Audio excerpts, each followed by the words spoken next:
मित्रांनो, आज आपण चर्चा करणार आहोत कोर्स BECC 103. विषय आहे परिचयात्मक स्थूल अर्थशास्त्र, introductory macro economics, block 5, block number 5. यामध्ये ISLM विश्लेषण, युनिट 13 आणि युनिट 14 या 2 युनिटवरती आपण चर्चा करूयात. युनिट नंबर 13चं टायटल आहे आर्थिक क्षेत्रातील समतोल, equilibrium in the monetary sector, आणि 14चं टायटल आहे, युनिट 14चं टायटल आहे नवसनातन विचारसरणी, न्यू क्लासिकल सिंथेसिस. ISLM वक्राच्या संदर्भात मॉनिटरी पॉलिसी नेमकी कशी काम करते आणि ISLM वक्राच्या संदर्भाच्या विश्लेषणाअंतर्गतच नवसनातनवादी विचारसरणीचं काय संदर्भ आहे, नवसनातनवादी विचारसरणीचे काय फीचर्स आहेत, कोणती वैशिष्ट्ये आहेत आणि त्या अंतर्गत समतोल साधण्याचा प्रयत्न कसा केला जातो, श्रम बाजाराची काय भूमिका आहे आणि ISLM ची स्थिती काय असणार आहे, या बाबतीत आपण इथे चर्चा करूयात.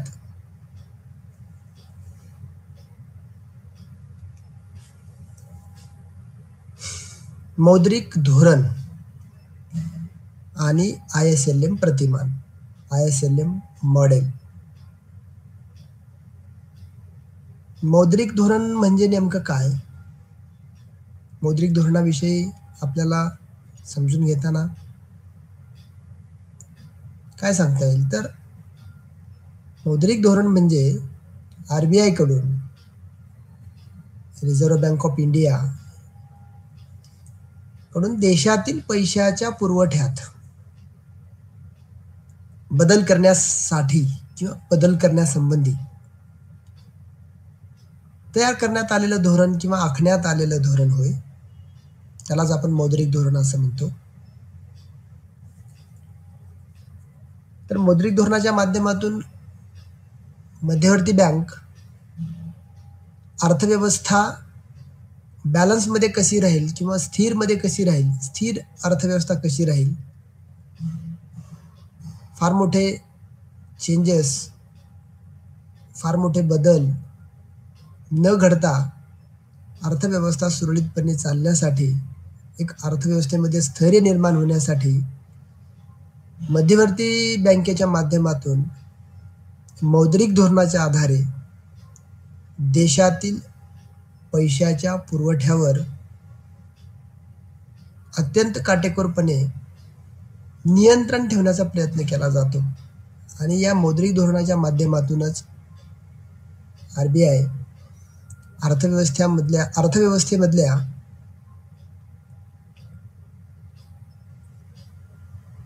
जाळ्यांवर, रक्तवाहिन्यांवर म्हणजेच बँकांवर लक्ष ठेवून असते. पैशाच्या पुरवठ्यात वाढ करण्यात आली तर त्याचा परिणाम कशावर होतो? व्याजदर घटण्यामध्ये होतो. पैशाच्या पुरवठ्यामुळे व्याजदरात घट झाली तर लोकांकडून केली जाणारी पैशाची मागणी वाढते, कारण पैशाचा पुरवठा जास्त होत असल्यामुळे कमीत कमी व्याजदरामध्ये पैसा मिळू शकतो, कर्ज मिळू शकतं. म्हणून कमी व्याजदरामध्ये लोक पैशाची मागणी करायला तयार असतात, म्हणजेच गुंतवणूक करायला तयार असतात. व्याजघटीचा हा पॉझिटिव्ह परिणाम इन्व्हेस्टमेंट वाढण्यावर म्हणजेच गुंतवणूक वाढण्यावर होतो. व्याजदरात घट झाल्यामुळे लोकांच्या पैसा धारणाची संधी, खर्च कमी होतो. लोक पैसे जवळ ठेवत नाहीत, पैसा धारण करत नाहीत. रोख पैसा जास्त जवळ बाळगत नाहीत. त्यांना पैसा तो इन्व्हेस्ट करावायचा असतो. म्हणजेच काय, पैसा धारणाचा संधी खर्च कमी होतो. त्याचा अर्थ ते पैसे जवळ बाळगत नाहीत. तसेच व्याजदर घटल्यामुळे देशातील गुंतवणुकीत वाढ होऊन लोकांच्या उत्पन्नात देखील वाढ होते. ऑटोमॅटिक व्याजदर कमी असल्यामुळे, पैशाचा पुरवठा जास्त असल्यामुळे व्याजदर कमी होतो. व्याजदर कमीचा परिणाम लोकांकडून प्रचंड प्रमाणात मागणी केली जाते. ती मागणी केवळ गुंतवणुकीसाठी केली जाते आणि जी गुंतवणूक वाढल्यामुळे लोकांना रोजगार मिळतो. लोकांना रोजगार मिळाल्यामुळे लोकांना पैसे मिळतात आणि त्यातनं लोकांच्या उत्पन्नामध्ये वाढ होते. आणि लोकांच्या उत्पन्नात वाढ झाल्यामुळे बाजारपेठेतली वस्तू आणि सेवांची मागणी वाढते आणि दुसऱ्या बाजूने त्या पैशाची मागणी देखील वाढते. अशा पद्धतीने इन्व्हेस्टमेंट आणि बचत, म्हणजे गुंतवणूक आणि बचत, पैशाचा पुरवठा आणि पैशाची मागणी या ISLM प्रतिमानाच्या माध्यमातून इथं लक्षात येते. कशा पद्धतीने पैशाची मागणी वाढते. त्याला व्याजदर कारणीभूत ठरतो. मध्यवर्ती बँकेकडून जर हे धोरण चीप धोरण असेल, व्याजदरात कमी केली असेल किंवा पैशाचा पुरवठा वाढवण्याचं त्यांनी ठरवलं असेल, तर त्यांचा बँक रेट असेल, रेपो रेट असेल, रिव्हर्स रेपो रेट असेल, वैधानिक प्रमाणाचं निधी असेल, या सगळ्याच रेटमध्ये ते कमी करतात. म्हणजे मध्यवर्ती बँक कमी करते. इथे एक आकृती आपण पाहतोय. LM1 आणि LM2 असे दोन कर्व आपण डावीकडून उजवीकडे जाताना, वर जाताना पाहतोय. आणि LM1 वक्र हा E बिंदूमध्ये छेदलेला आहे आणि LM2 हा D बिंदूमध्ये छेदलेला आहे. IS हा एकच वक्र आहे, इन्व्हेस्टमेंट आणि बचतचं स्पष्टीकरण करणारा. आपण या आकृतीमध्ये OX अक्षावरती नॅशनल इन्कम म्हणजे राष्ट्रीय उत्पन्न मोजलेलं आहे. मौद्रिक धोरणाचा आणि LM वक्राचा कसा संबंध आहे या आकृतीवरून आपल्याला इथं समजतं. R1 आणि R2 हा रेट ऑफ इंटरेस्ट म्हणजे व्याजाचा दर इथे मोजलेला आहे Y अक्षावरती. यातनं आपल्याला काय स्पष्ट होतं, तर या मौद्रिक धोरणामुळे पैशाच्या पुरवठ्यात झालेली वाढ व त्याचा LM वक्रावरील परिणाम, तो परिणाम काय होतो याचं स्पष्टीकरण आपल्याला इथं मिळतं. RBI कडून म्हणजेच रिझर्व्ह बँकेकडून पैशाच्या पुरवठ्यात वाढ करण्यात आल्यामुळे LM वक्र, LM1 हा पूर्वीचा वक्र स्थानांतरित होऊन बदलून LM2 हा नवीन वक्र तयार झालेला आपल्याला ह्या आकृतीमध्ये दिसतोय. E बिंदूकडून तो D बिंदूकडे सरकलेला आहे. इथे R1 एवढा व्याजदर होता आणि R1 वरून तो कमी होऊन R2 एवढा व्याजदर झालेला आहे. म्हणजे व्याजदरामध्ये इथे घट झालेली आहे. म्हणून LM वक्र हा, पैशाच्या मागणीचा वक्र हा E कडून D बिंदूकडे सरकलेला आहे. आणि इकडे जर आपण बघितलं खाली राष्ट्रीय उत्पन्नाच्या बाबतीमध्ये उत्पन्नामध्ये वाढ होते, ह्याच्या मागणीमध्ये वाढ होते असं आपण इथे बोललोय. तर इथे Y1 पासून Y2 कडे उत्पन्न सरकलेलं आपल्याला दिसून येतं. म्हणजे पैशाच्या पुरवठ्यातील वाढीमुळे पैसा बाजाराचं संतुलन बिंदू E वरून D कडे स्थलांतरित झालेलं आहे हे आता इथं स्पष्ट होतं. त्याचा परिणाम म्हणून व्याज दरात घट झालेली असून R2 ही पैशाच्या पुरवठ्यातील वाढ Y1 Y2 एवढी झालेली आहे. R2 ही नवीन व्याजदर पातळी निर्धारित झालेली असल्यामुळे देशातील राष्ट्रीय उत्पन्नातील पैशाच्या पुरवठ्यातील वाढ म्हणजेच Y1 कडून Y2 एवढी वाढ झालेली आहे हे आपल्याला इथं स्पष्ट होतं. सारांश रूपात किंवा थोडक्यात आपल्याला या आकृतीबद्दल किंवा या विश्लेषणाबद्दल सांगताना असं सांगता येईल की विस्तारवादी मौद्रिक धोरणामुळे पैशाच्या पुरवठ्यात वाढ झाली असता देशातील व्याजाची पातळी कमी होते व राष्ट्रीय उत्पन्नात वाढ होते. बरोबर. सरकारला व्यापक दृष्टिकोनातून विकास करायचा आहे, बचतही वाढवायची आहे, गुंतवणूकही वाढवायची आहे, लोकांना काम द्यायचं आहे, बेकारी कमी करायची आहे. अशा परिस्थितीमध्ये RBIच्या भूमिकेतून म्हणजेच मौद्रिक धोरणाच्या भूमिकेतून अर्थव्यवस्थेतील पैशाच्या पुरवठ्यामध्ये वाढ घडून आणली जाते आणि या पैशाच्या पुरवठ्यामध्ये वाढ घडून आणल्यामुळे व्याजदरात घट होते. व्याजदरात घट झाल्यामुळे लोकांचा जो कल आहे, लोकांची जी भावना आहे, जवळ पैसे बाळगण्याची किंवा पैसा धारण करण्याची जी इच्छा आहे ती कमी होते. लोक अधिकाधिक पैसा गुंतवणूक करतात आणि त्या गुंतवणुकीच्या माध्यमातून लोकांच्या उत्पन्नात वाढ होते. लोकांच्या उत्पन्नात वाढ होते याचा अर्थ ऑब्व्हियसली राष्ट्रीय उत्पन्नामध्ये वाढ होते. असं या माध्यमातून आपल्याला या ISLM प्रतिमानाच्या माध्यमातून स्पष्ट होतं. म्हणजे उलट परिस्थितीमध्ये समजा सरकारचं विस्तारवादी धोरण नाही, सरकारचं संकुचित धोरण आहे, प्रचंड पैसा अर्थव्यवस्थेमध्ये वाढलेला आहे आणि तो पैसा कमी करायचा आहे, तर RBI म्हणजेच मध्यवर्ती बँक उलट धोरण आखते. म्हणजे व्याजदरामध्ये वाढ करते, सगळ्या प्रकारच्या दरामध्ये वाढ घडवून आणते. बँक दर असेल, रेपो रेट असेल, रिव्हर्स रेपो रेट असेल, वैधानिक प्रमाण निधीचं प्रमाण असेल, सगळ्यामध्ये ती काय करते, वाढ करते आणि ऑटोमॅटिक लोकांची म्हणजेच गुंतवणूकदारांची मागणी ही पैशाला असलेली मागणी कमी होते, गुंतवणूकही कमी होते, लोकांचा उत्पन्न कमी होतं. उत्पन्न कमी झालं ऑटोमॅटिक बाजारपेठेतली मागणी कमी होते, म्हणजेच उत्पन्नाची पातळी कमी करून परत अर्थव्यवस्था बॅलन्समध्ये आणण्याचं काम या मौद्रिक धोरणाच्या माध्यमातून घडवून आणलं जातं आणि हीच बाब या ISLM प्रतिमानाच्या माध्यमातून आपल्याला इथे स्पष्ट होते.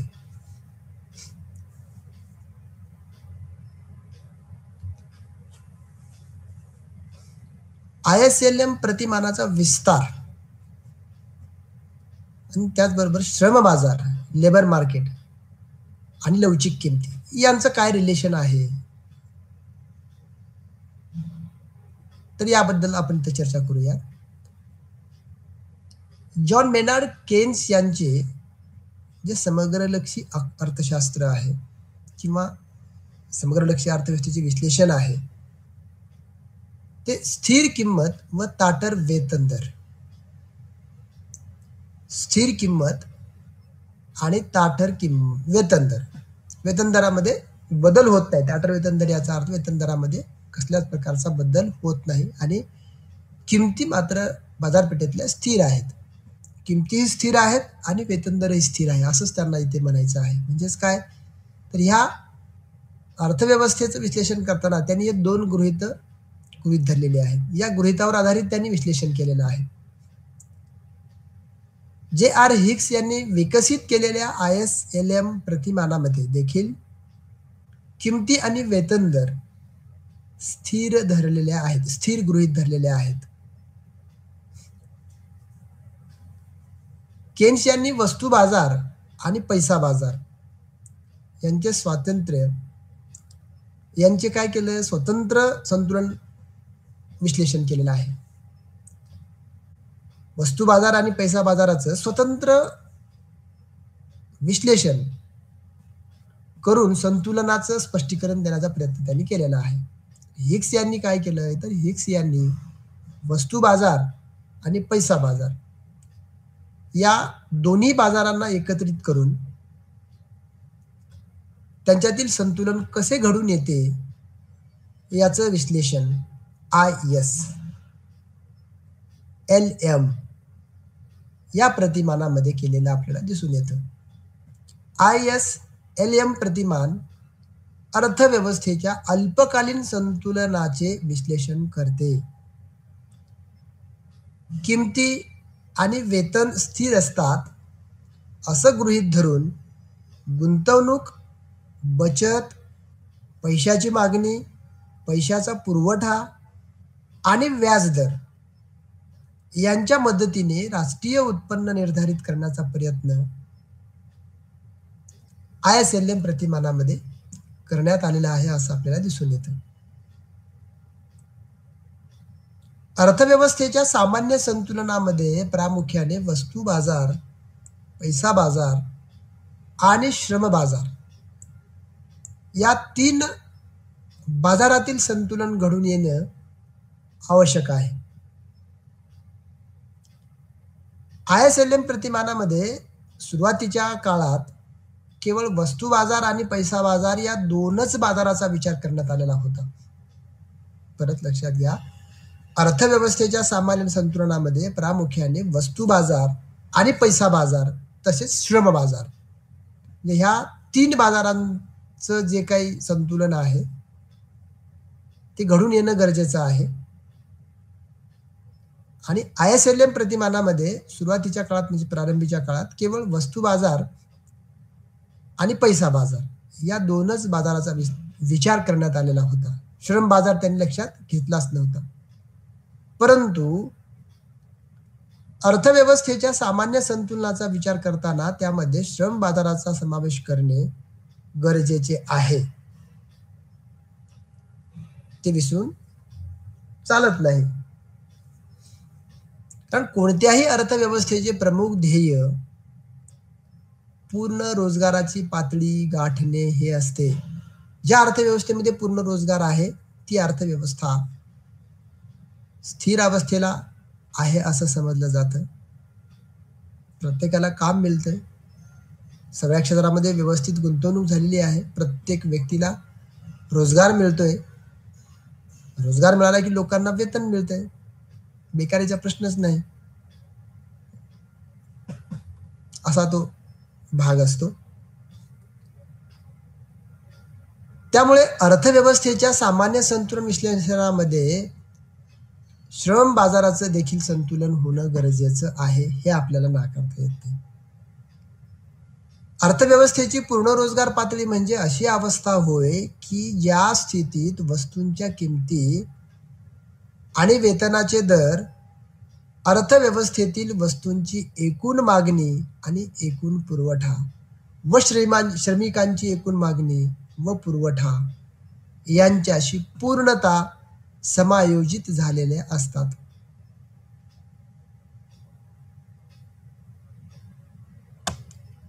मिल्टन फ्रीडमन यांच्या मते पूर्ण रोजगार पातळीवर अर्थव्यवस्थेत बेरोजगारीचा नैसर्गिक दर अस्तित्वात असतो. काय म्हणतात मिल्टन फ्रीडमन? पूर्ण रोजगार पातळीवर अर्थव्यवस्थेत बेरोजगारीचा नैसर्गिक दर अस्तित्वात असतो. दीर्घकाळात लॉंग टर्म मध्ये एकूण पुरवठ्याचा वक्र पूर्णतः अलवचिक व उभ्या रेषेत सरळ वर जाणारा असतो. जसं आपण इथे साईडच्या आकृतीमध्ये पाहतोय. पूर्ण रोजगार पातळीवर उत्पादन, फुल एम्प्लॉयमेंट लाईन FE ई बिंदूमध्ये त्याचं संतुलन दाखवलंय. LM वक्र आणि IS वक्र, बरोबर. LM वक्र हा डावीकडून उजवीकडे जातोय तर IS वक्र डावीकडून उजवीकडे खाली येतोय आणि या दोघांचं संतुलन ई बिंदूमध्ये दाखवलंय. पुरवठ्याचा वक्र पूर्णतः अलवचिक म्हणजेच सरळ गेलेला आहे, तो वर उभ्या रेषेत गेलेला दिसतोय आपल्याला इथे. म्हणजे अर्थव्यवस्थेच्या सामान्य संतुलनासाठी पूर्ण रोजगार पातळीवरील श्रम बाजाराच्या संतुलन वक्राला वस्तू बाजाराच्या संतुलनाचा वक्र म्हणजेच IS वक्र व पैसा बाजाराच्या संतुलनाचा वक्र म्हणजेच LM वक्र एकमेकांना छेदणे आवश्यक आहे. ज्या बिंदूवर वस्तू बाजार, पैसा बाजार आणि पूर्ण रोजगार बिंदू एकमेकांना छेदतात तो अर्थव्यवस्थेच्या सामान्य संतुलनाचा बिंदू असतो. तर या आकृतीमध्ये आपण बघतोय LM वक्र आणि IS वक्र ई बिंदूमध्ये छेदलेले आहेत.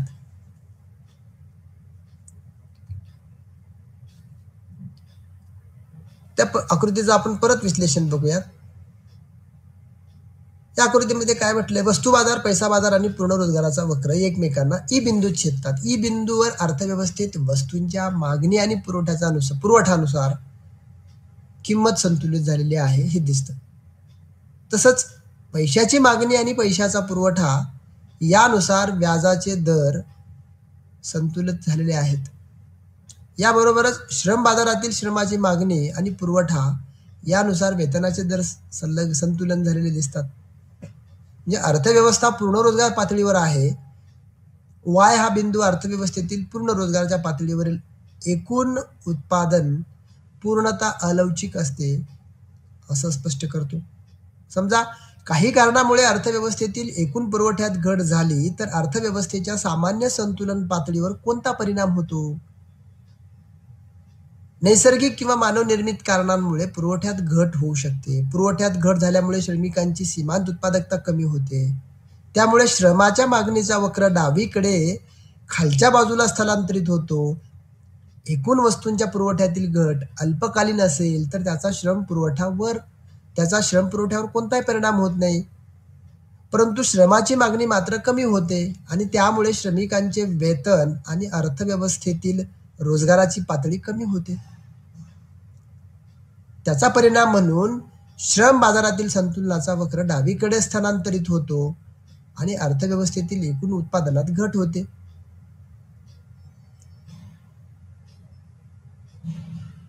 पुरवठ्यातील अल्पकालीन घटीचा परिणाम आयस वक्रावर होत नाही. एकूण पुरवठ्यात जरी अल्पकालीन घट झालेली असली तरी अर्थव्यवस्थेतील बचत आणि गुंतवणुकीचे प्रमाण स्थिर राहते. त्यामुळे वस्तू बाजारातील संतुलनाच्या बाबतीत बदल होत नाही. परंतु पुरवठ्यातील घटीमुळे पैसा बाजारातील संतुलनावर परिणाम होतो आणि LM वक्र डावीकडे स्थलांतरित होतो.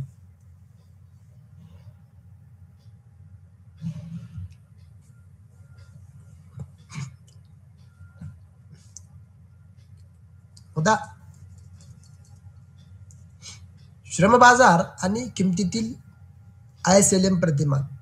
श्रम बाजार आणि किंमत आणि ISLM प्रतिमान याचं जे विश्लेषण देण्याचा प्रयत्न इथे केलेला आहे ते आकृतीमध्ये आपल्याला दिसून येतोय. पुढील आकृतीमध्ये आपण काय बघतोय, पुरवठ्यातील आणि वस्तूच्या किमतीतील घटीचा परिणाम या समोरच्या आकृतीमध्ये आपल्याला दिसतोय. पुरवठ्यात घट झाल्यामुळे बाजारातील किमती वाढतात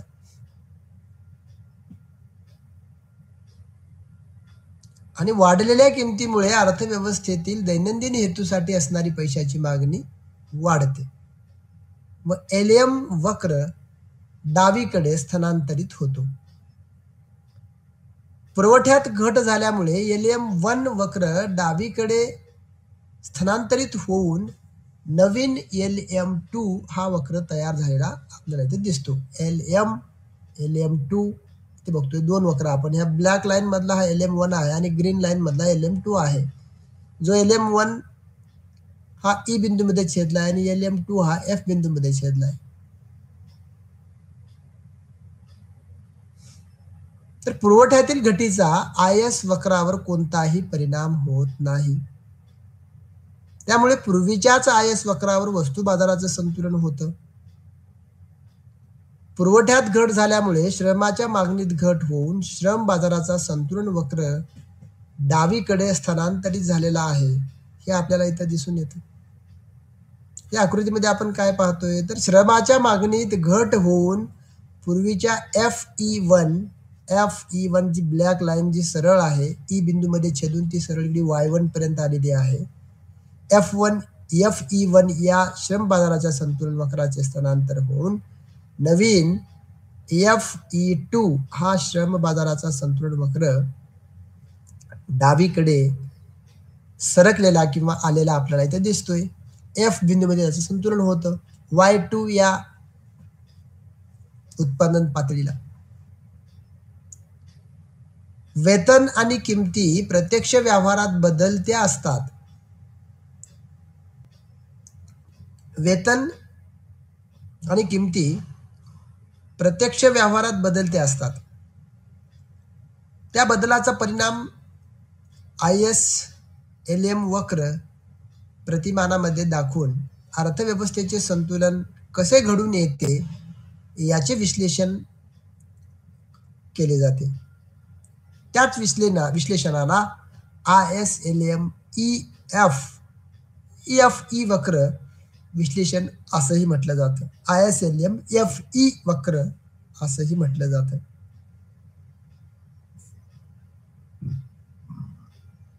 वेतन बदलाचा श्रम बाजारातील संतुलनावर परिणाम होतो.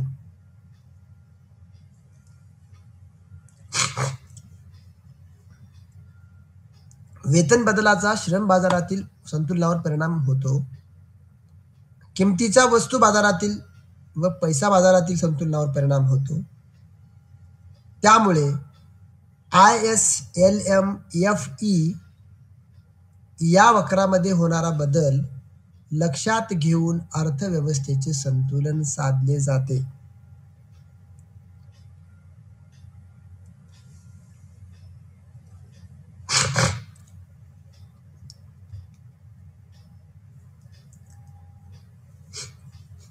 अशा पद्धतीने इथे आपण या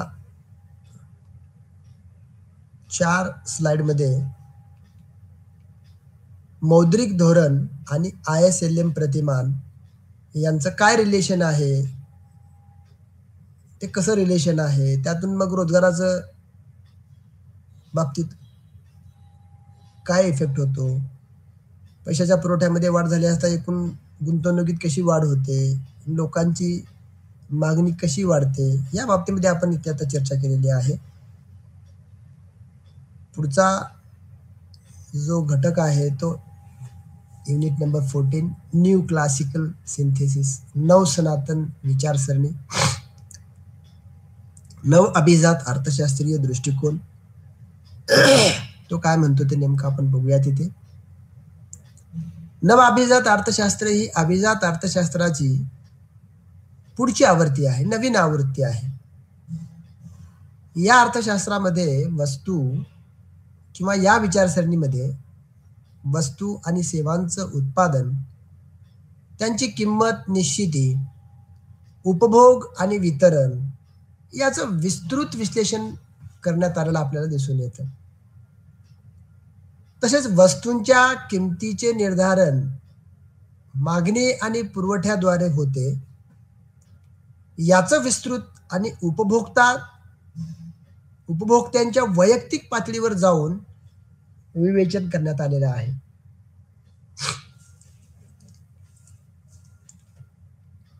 अभिजात अर्थशास्त्रज्ञांच्या म्हणजे जुन्या विचारसरणीच्या अर्थशास्त्रज्ञांच्या उत्पादन खर्च सिद्धांताला उपयोगिता आणि सीमांत विश्लेषण यांच्याशी जोडून आर्थिक सिद्धांताची मांडणी नव अभिजात अर्थशास्त्रामध्ये करण्यात आलेली आहे असं आपल्याला दिसतंय. अभिजात अर्थशास्त्राच्या सिद्धांताचा धागा पकडून नव अभिजात अर्थशास्त्रज्ञांनी आर्थिक सिद्धांताची मांडणी अधिक सूक्ष्म पातळीवर घेऊन जाण्याचा प्रयत्न केलेला आहे. वस्तू आणि सेवांचे मूल्य त्यापासून मिळणाऱ्या उपयोगितेवर अवलंबून असते आणि याचप्रमाणे उत्पादकांना मिळणारा नफा उत्पादन घटकाच्या सीमांत उत्पादकतेवर अवलंबून असतो, अशी मांडणी नव अभिजात अर्थशास्त्रज्ञांनी केलेली आहे. कशा पद्धतीने केलेली आहे? वस्तू आणि सेवांचं मूल्य त्यापासून मिळणाऱ्या वस्तू आणि सेवांचं मूल्य कसं निर्धारित होतं, तर त्या वस्तू आणि सेवेपासून मिळणाऱ्या उपयोगितेवर अवलंबून. किती उपयोगिता मिळणार आहे, किती समाधान देणार आहे, त्यावरून त्याची किंमत किंवा त्याचं मूल्य ठरतं. आणि त्याचप्रमाणे दुसऱ्या बाजूला उत्पादकाचा नफा किंवा उत्पादकांना मिळणारा नफा हा उत्पादन घटकांच्या सीमांत उत्पादकतेवर, उत्पादन घटकाच्या माध्यमातून किती उत्पादन होतंय, अंतिमतः किती उत्पादन होतंय, यावर त्यांचा नफा अवलंबून असतो. नव अभिजात अर्थशास्त्रीय सिद्धांताचा मुख्य भर सूक्ष्म अर्थशास्त्रीय सूक्ष्म अर्थशास्त्रीय आर्थिक सिद्धांतांवर राहिलेला आहे, हे आपल्याला इथं स्पष्ट होतं. 1919 मध्ये थॉर्स्टीन वेबलेन यांनी एक प्री कॉन्सेप्शन्स ऑफ इकॉनॉमिक सायन्स या लेखामध्ये पहिल्यांदा नव अभिजात अर्थशास्त्रज्ञ किंवा नव अभिजात अर्थशास्त्र, न्यू क्लासिकल इकॉनॉमिक्स ही संज्ञा वापरली. यानंतर जॉन हिक्स, जॉर्ज स्टिग्लर इत्यादींनी अभिजात अर्थशास्त्र या संज्ञेचा वापर केलेला दिसतो. नवअभिजात अर्थशास्त्र ही एक व्यापक संकल्पना असून यामध्ये William Stanley Jevons, Leon Walras, Maria Edgeworth, Wilfred Pareto, G B. Clark अशा अनेक अर्थशास्त्रज्ञांचा समावेश होताना दिसतो. 1933 मध्ये म्हणजे 1933 मध्ये अपूर्ण स्पर्धा बाजाराचे प्रतिमान नव अभिजात अर्थशास्त्रज्ञांमध्ये मांडण्यात आले. याबरोबरच तटस्थता वक्र विश्लेषण आणि सीमांत प्राप्ती वक्र याच्या स्वरूपात आर्थिक विश्लेषणासाठी नवीन साधनांचा उपयोग करावयास सुरुवात झालेली दिसते. यामुळे नव अभिजात अर्थशास्त्राच्या विकासाला आणि अर्थशास्त्रातील गणितीय विश्लेषण दृष्टिकोनाच्या विकासाला चालना मिळाली, प्रेरणा मिळाली. 1950 नंतरच्या काळात जे.एम. केन्स यांचे स्थूल अर्थशास्त्रीय विश्लेषण आणि नव अभिजात आर्थिक विश्लेषण यांच्यामध्ये संयोग घडून आलेला आपल्याला दिसतो.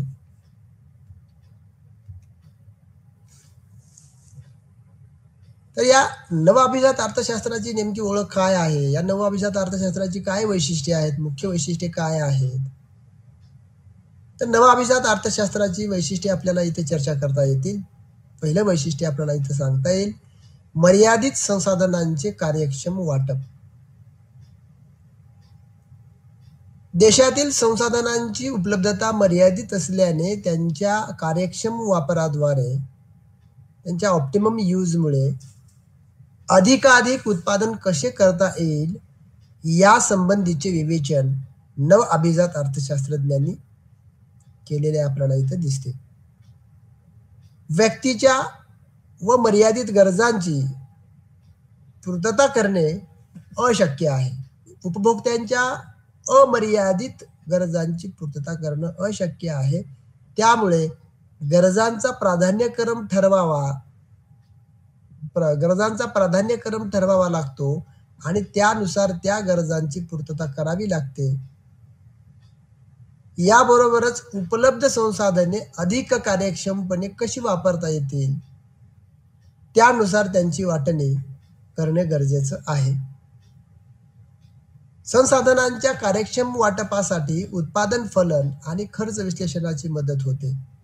याबरोबरच वस्तूच्या किमतीमध्ये त्यांच्या उत्पादन खर्चाबरोबरच उपयोगिता देखील महत्वाची असल्याने व्यक्तीच्या प्राधान्यक्रमानुसार उत्पादनाचे निर्णय घेतले जातात. म्हणजेच मर्यादित संसाधनांच्या द्वारे उत्पादन हे कसं केलं पाहिजे, किती केलं पाहिजे या बाबतीत निर्णय घेतले जातात. दुसरं वैशिष्ट्य, उत्पादन खर्च आणि उपयोगिता सिद्धांताची एकत्रित मांडणी. हे दुसरे वैशिष्ट्य आहे, उत्पादन खर्च आणि उपयोगिता सिद्धांताची एकत्रित मांडणी. नव अभिजात अर्थशास्त्रामध्ये अभिजात अर्थशास्त्रातील उत्पादन खर्च सिद्धांताला उपयोगिता सिद्धांताची जोडणी करण्याचे काम इथे केलेले दिसतं. वस्तूची किंमत तिच्या उत्पादन खर्चानुसार निर्धारित होते, अशी मांडणी अभिजात अर्थशास्त्रामध्ये करण्यात आलेली अभिजात अर्थशास्त्रामध्ये करण्यात आलेली होती. परंतु एखाद्या वस्तूच्या किमतीमध्ये त्या वस्तूपासून उपभोक्त्याला किती प्रमाणात उपयोगिता मिळते याची महत्वाची भूमिका असते. अशी मांडणी अभिजात अर्थशास्त्रामध्ये करण्यात आलेली आपल्याला दिसते. वस्तूची किंमत निर्धारित होण्यासाठी केवळ तिचा उत्पादन खर्च महत्त्वाचा नसतो. एखादा उपभोक्ता जेव्हा एका वस्तूसाठी ठराविक किंमत अदा करीत असतो, एक ठराविक किंमत तो पे करीत असतो किंवा देत असतो, तेव्हा त्याला त्या वस्तूपासून त्याने देत असलेल्या किमतीपेक्षा अधिक प्रमाणात, जास्तीच्या प्रमाणात उपयोगिता मिळविण्याचा प्रयत्न तो करतो. पैशाची आणि वस्तूची उपयोगिता यामध्ये समतोल होईपर्यंत उपभोक्ता आपली खरेदी चालू ठेवतो. अशा प्रकारची मांडणी अभिजात अर्थशास्त्रांमध्ये करण्यात आलेली आहे. मार्शलचा सीमांत उपयोगिता सिद्धांत हा अभिजात अर्थशास्त्रातील एक महत्त्वाचा सिद्धांत आहे. घटत्या सीमांत उपयोगिता सिद्धांत.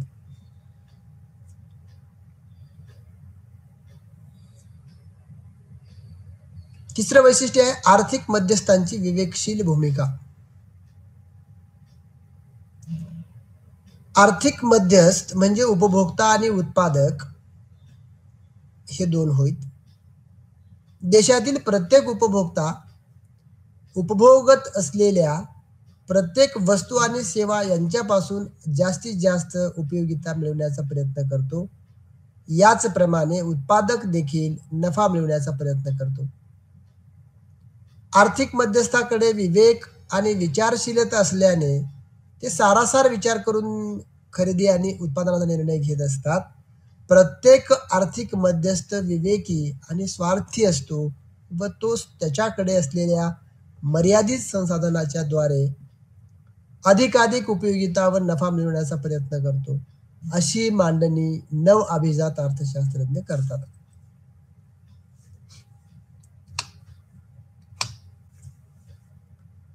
चौथं वैशिष्ट्य उपयोगितेचे महत्तमीकरण. प्रत्येक उपभोक्ता त्याच्याकडे असलेल्या मर्यादित उत्पन्नामध्ये अधिकतम उपयोगिता मिळवण्याचा प्रयत्न करतो. उपभोक्त्याचे प्रमुख उद्दिष्ट नफ्याचे महत्तमीकरण करणे हेच असते, असे विश्लेषण अभिजात अर्थशास्त्रामध्ये करण्यात आलेलं आपल्याला दिसतं. सीमांत उपयोगिता आणि एकूण उपयोगिता विश्लेषणाच्या मदतीने उपयोगितेचे महत्तमीकरण कसे केले जाते याचं विवेचन डॉक्टर मार्शल यांनी उपयोगिता सिद्धांतामध्ये खूप छान पैकी केलेलं आहे. उपयोगिता सिद्धांताच्या मदतीने डॉक्टर मार्शल यांनी मागणीचा सिद्धांत देखील स्पष्ट केला, तो विश्लेषित केला.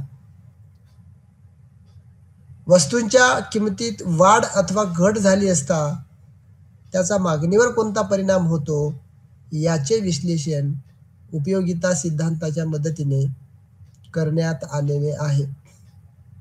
थोडक्यात प्रत्येक उपभोक्ता उपयोगितेचे महत्तमीकरण करण्याचा प्रयत्न करीत असतो, हे आपल्याला नाकारता येत नाही. प्रत्येक व्यक्तीला आपण खर्चत असलेल्या किंवा आपण परचेस करत असलेल्या वस्तूपासून जास्तीत जास्त उपयोगिता, जास्तीत जास्त समाधान मिळालं पाहिजे. आपल्या पैशाची आणि मिळणाऱ्या समाधानाची जी काही बाब आहे ती संतुलित झाली पाहिजे, असं त्याचं अपेक्षा असते. म्हणजेच उपयोगितेचे महत्तमीकरण हा एक महत्त्वाचा मुद्दा याच्यामध्ये त्यांनी सांगितलेला आहे. त्याचबरोबर नफ्याचे महत्तमीकरण. उपभोक्त्याप्रमाणेच उत्पादक देखील उत्पादनाच्या मदतीने जास्तीत जास्त नफा मिळवण्याचा प्रयत्न करीत असतात. नफा हा उत्पादकांना उत्पादनाची प्रेरणा देणारा महत्त्वाचा घटक आहे. उत्पादित वस्तूंच्या किमती शक्य तेवढ्या वाढवून उत्पादक नफ्याचे महत्तमीकरण करण्याचा प्रयत्न करत असतात. परंतु मागणीच्या सिद्धांत व घटत्या सीमांत उपयोगिता सिद्धांतात याच्या मदतीने उत्पादकांना वस्तूंच्या किमती किती आकारावेत याचे आकलन होते.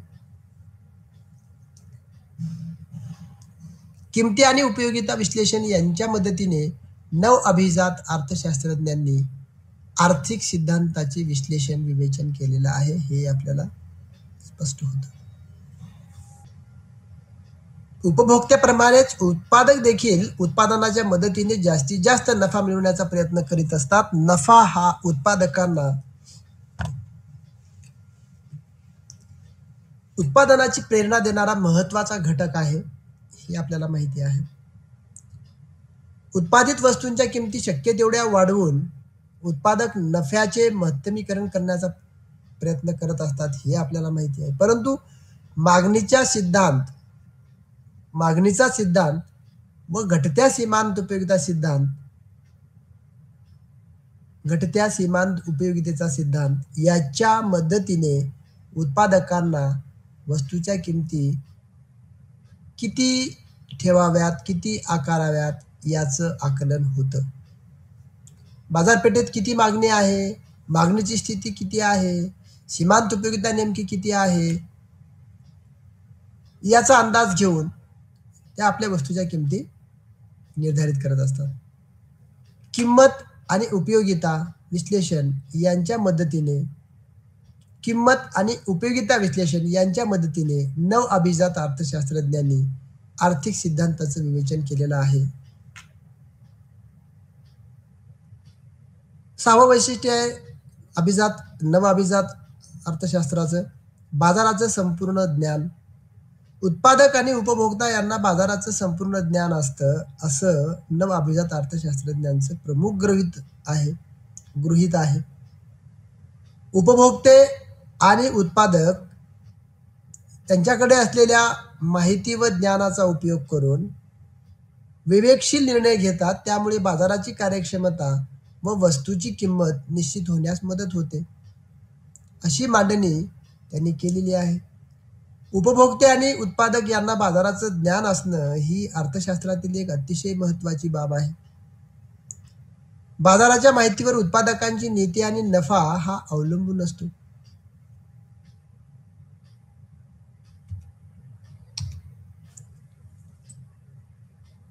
सातवं वैशिष्ट्य सांगता येतं सीमांत संकल्पना विश्लेषण. अर्थशास्त्रातील सीमांत संकल्पनेची सुरुवात आणि विश्लेषण नव अभिजात अर्थशास्त्रामध्ये करण्यात आलेली आहे.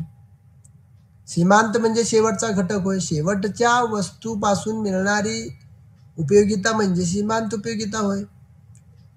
तसेच सीमांत श्रमिक, सीमांत भांडवल, सीमांत उत्पादकता अशा अनेक संकल्पनांचा आर्थिक विश्लेषणासाठी नव अभिजात अर्थशास्त्रामध्ये वापर करण्यात आलेला आहे हे आपल्याला दिसते. अभिजात अर्थशास्त्राची ही अतिशय महत्त्वाची देणगी आहे. सीमांत उत्पादकता आणि उपयोगिता घटत जाणारे असतात. या विश्लेषणाद्वारे नव अभिजात अर्थशास्त्रज्ञांनी किंमत सिद्धांत, व्याजदर सिद्धांत, वेतन दर सिद्धांत इत्यादी सिद्धांताची मांडणी केलेली आहे. 8वं वैशिष्ट्य उपयोगितेचे सिद्धांत. अभिजात अर्थशास्त्रामध्ये मागणी आणि पुरवठ्याच्या सिद्धांताचे विश्लेषण उपयोगिता विश्लेषणाच्या मदतीने करून नव अभिजात अर्थशास्त्रज्ञांनी आर्थिक सिद्धांतामध्ये मोलाची भर टाकलेली आहे. व्यक्तीच्या मानसशास्त्रीय वर्तनाचा अभ्यास करून त्याचा त्याच्या निर्णय प्रक्रियावरील परिणाम याचे विश्लेषण उपयोगिता सिद्धांतामध्ये करण्यात आलेलं आहे. मार्शल यांच्या घटत्या उपयोगितेचा सिद्धांत आणि हिक्स यांचे तटस्थता वक्र विश्लेषण हे अभिजात अर्थशास्त्रातील अतिशय महत्त्वाचे विश्लेषण आहे. कारण ह्या विश्लेषणावर आधारितच पुढे अनेक अर्थशास्त्रीय अभ्यासकांनी संकल्पना विश्लेषित करण्याचा प्रयत्न केलेला आहे. सूक्ष्म आर्थिक विश्लेषणाचा पायाच मुळात उपयोगिता सिद्धांतामध्ये आहे. त्यामुळे सूक्ष्म आर्थिक सिद्धांताची पायाभरणी आणि विकास यामध्ये नव अभिजात अर्थशास्त्रज्ञांची महत्त्वाची भूमिका आहे हे आपल्याला नाकारता येत नाही. मागणी आणि पुरवठ्याचे सिद्धांत. मागणी आणि पुरवठ्याच्या सिद्धांताची सखोल आणि विस्तृत मांडणी अभिजात अर्थशास्त्रज्ञांनी केलेली आहे. मागणी व पुरवठा वक्र काढणे आणि त्याची अनुसूची तयार करणे, त्याचा किंमतीशी संबंध प्रस्थापित करणे, तसेच त्या आधारे मागणी व पुरवठ्यामध्ये समतोल कसा प्रस्थापित होतो याचे विश्लेषण देणे हे नव अभिजात अर्थशास्त्रज्ञांचे महत्वाचे योगदान आहे. हे पण आपल्याला नाकारता येत नाही. वैयक्तिक आणि मागणी आणि पुरवठा यांच्या मदतीने समग्र मागणी आणि पुरवठा निर्धारित करणे व त्या आधारे मूल्य सिद्धांत याचे विश्लेषण करणे हे महत्वाचे कार्य नव अभिजात अर्थशास्त्रज्ञांनी केलेले आहे. आधुनिक अर्थशास्त्रातील उपयोगिता विश्लेषण व किंमत सिद्धांत ही नव अभिजात अर्थशास्त्राची एक महत्वपूर्ण देण आहे. हे आपल्याला नाकारता येत नाही.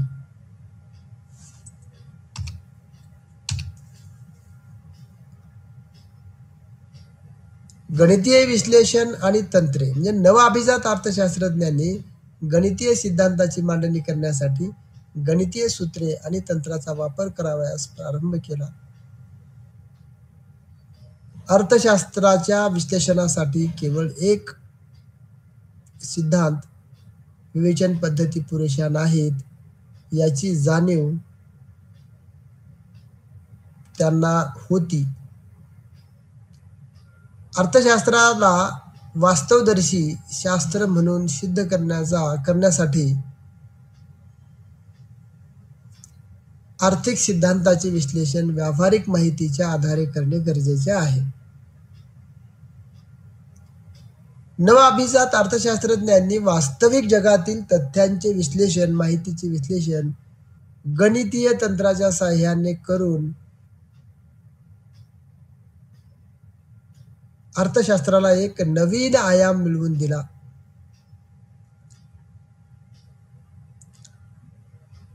आधुनिक अर्थशास्त्रामध्ये गणितीय अर्थशास्त्र, संख्याशास्त्र आणि गणित व संख्याशास्त्राच्या संयोगातून निर्माण झालेली इकॉनॉमेट्रिक्स अशा स्वतंत्र शाखा विकसित झालेल्या आहेत हे आपल्याला दिसतं. याची पायाभरणी नव अभिजात अर्थशास्त्रामध्ये दिसून येते. आपल्याला ही देखील बाब नाकारता येत नाही.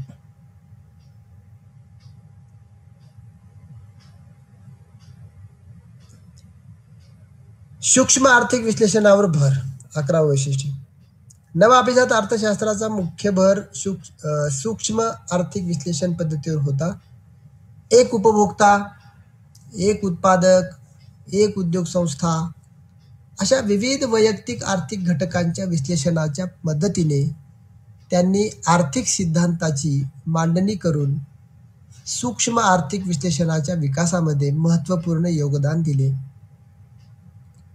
आर्थिक चले व त्यांच्यातील परस्पर संबंध यांचे विश्लेषण सूक्ष्म पातळीवर आणि अभिजात अर्थशास्त्रज्ञांनी सूक्ष्म पातळीवरील विश्लेषण महत्त्वाचे मानले आहे. नव अभिजात अर्थशास्त्राचा मुख्य भर सूक्ष्म आर्थिक विश्लेषण पद्धतीवर होता. ही बाब आपल्याला इथे दिसून येते.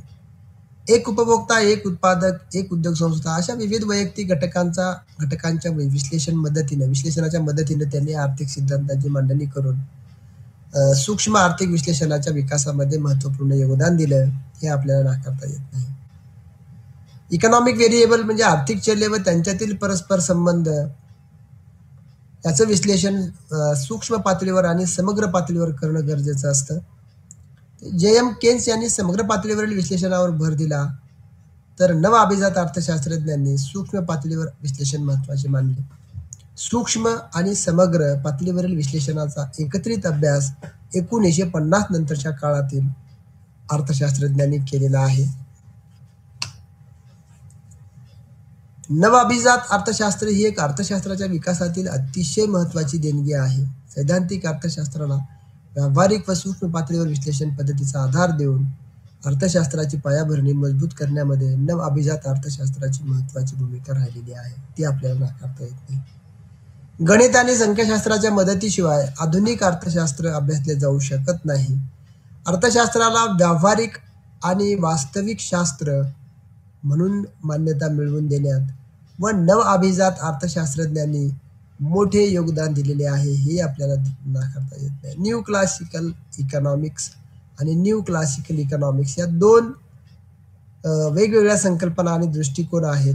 न्यू क्लासिकल इकॉनॉमिक्स ही जे.एम. केन्स यांच्या नंतर विकसित झालेली व अभिजात शास्त्राची नव्याने मांडणी करण्यात आलेली अर्थशास्त्राची नवीन विचारधारा आहे. ॲडम स्मिथ यांच्यापासून सुरुवात झालेल्या अभिजात अर्थशास्त्राची मांडणी 1929च्या जागतिक महामंदीपर्यंत एक प्रमुख आर्थिक विचारधारा म्हणून मान्यता पावलेली होती. परंतु जागतिक महामंदीचे विश्लेषण आणि त्यावरील उपाय अभिजात अर्थशास्त्र देऊ शकले नाही. जे.एम. केन्स यांनी अभिजात अर्थशास्त्रातील उणिवा दाखवून दिल्या आणि त्यानंतरच्या काळात जे.एम. केन्स यांच्या अर्थशास्त्राचा प्रभाव संपूर्ण जगावर राहिलेला आहे, हे आपल्याला नाकारता येत नाही. केन्स यांच्या नंतरच्या काळात म्हणजेच साधारणतः 1960च्या नंतरच्या काळात अभिजात अर्थशास्त्राची पुनर्मांडणी करण्याचा प्रयत्न काही अर्थशास्त्रज्ञांनी केलेला आहे. जे.एम. केन्स यांच्या अर्थशास्त्रावर टीका करून नव्याने मांडणी करण्यात आलेल्या आर्थिक सिद्धांतांना नवीन अभिजात अर्थशास्त्र, न्यू क्लासिकल इकॉनॉमिक्स म्हणून ओळखले जाते.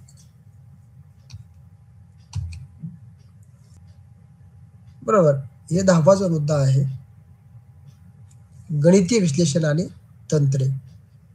नवअभिजात अर्थशास्त्रज्ञांच्या मताने गणितीय सिद्धांताची मांडणी करण्यासाठी गणितीय सूत्रे आणि तंत्राचा वापर करण्यास प्रारंभ झाला, म्हणजे सुरुवात झाली. अर्थशास्त्राच्या विश्लेषणासाठी केवळ सैद्धांतिक थेरॉटिकल विवेचन पद्धती फक्त पुरेशी नाही, याची जाणीव त्यांना झाली आणि ती होतीही. अर्थशास्त्राला वास्तवदर्शी शास्त्र म्हणून सिद्ध करण्यासाठी आर्थिक सिद्धांताचे विश्लेषण व्यावहारिक माहितीच्या आधारे करणे गरजेचे आहे, असं नवअभिजात अर्थशास्त्रज्ञांना वाटलं. नवअभिजात अर्थशास्त्रज्ञांनी वास्तविक जगातील तथ्यांचे म्हणजे माहितीचे विश्लेषण सैद्धांतिक पातळीवर न करता गणितीय तंत्राच्या साहाय्याने करून अर्थशास्त्राला एक नवीन आयाम मिळवून दिला, म्हणजेच एक नवीन चौकट या अर्थशास्त्रज्ञांनी मिळवून दिली. आधुनिक अर्थशास्त्रामध्ये गणितीय अर्थशास्त्र, संख्याशास्त्र आणि गणित व संख्याशास्त्राच्या संयोगातून निर्माण झालेली इकॉनॉमेट्रिक्स, स्टॅटिस्टिक्स अशा स्वतंत्र शाखा विकसित झालेल्या आहेत, हे आपल्याला माहिती आहे. आणि याची पायाभरणी, याची उभारणी या नवअभिजात अर्थशास्त्रामध्येच आपल्याला दिसून येते, ही बाब आपल्याला नाकारता येत नाही. या नवअभिजात अर्थशास्त्रज्ञांचा भर कशावर होता, तर सूक्ष्म आर्थिक विश्लेषणावर. नवअभिजात अर्थशास्त्राचा मुख्य भर सूक्ष्म आर्थिक विश्लेषण या पद्धतीवर होता.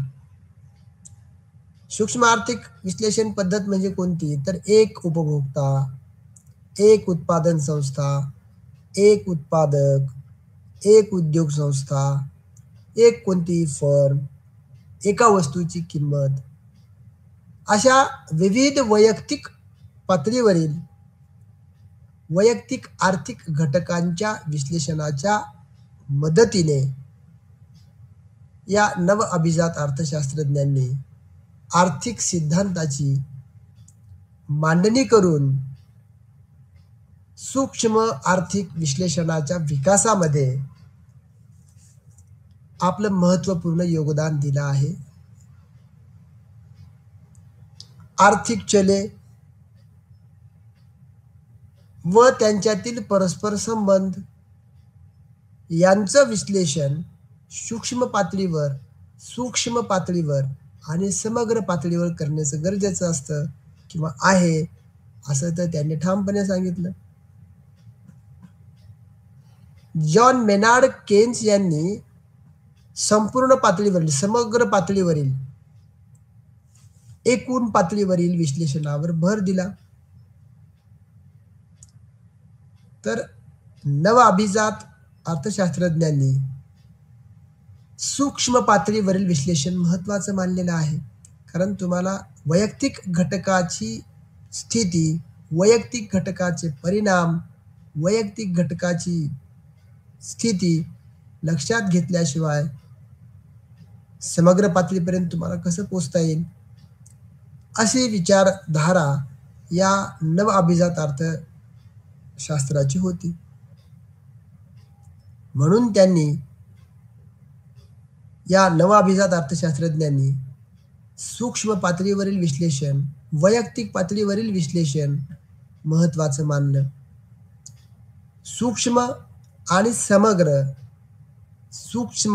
आणि समग्र पातळीवरील विश्लेषणाचा एकत्रित अभ्यास खऱ्या अर्थाने 1950 नंतरच्या काळात जे काही अर्थशास्त्रीय अभ्यासक पुढे आले त्यानंतर सुरू झाला. आणि खऱ्या अर्थाने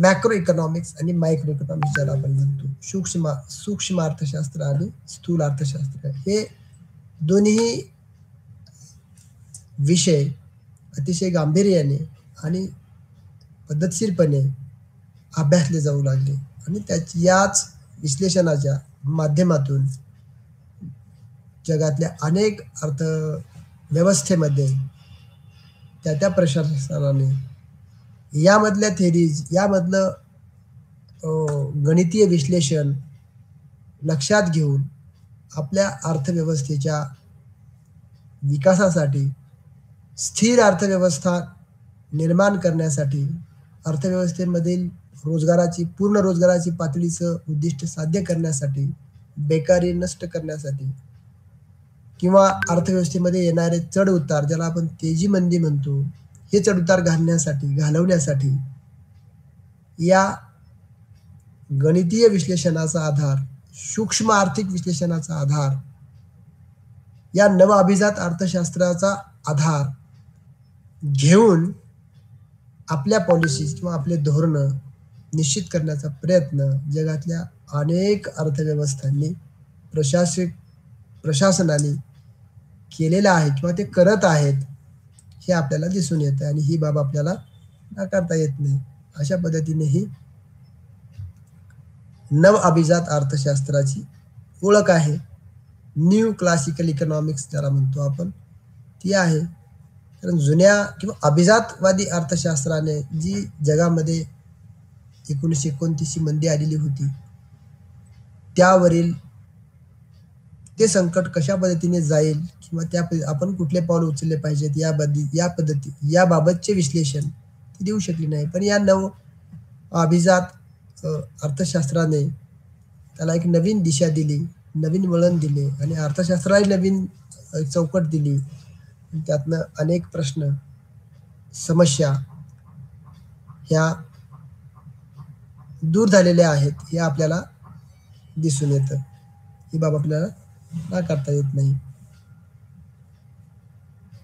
अशा पद्धतीने मित्रांनो, आजची चर्चा आपण इथेच थांबूयात. या तासामध्ये आपण स्थूल अर्थशास्त्राच्या संदर्भातील ज्या काही संकल्पना होत्या त्या इथे संपलेल्या आहेत. परत पुढच्या व्हिडिओमध्ये, नेक्स्ट व्हिडिओमध्ये आपण भेटूयात. धन्यवाद.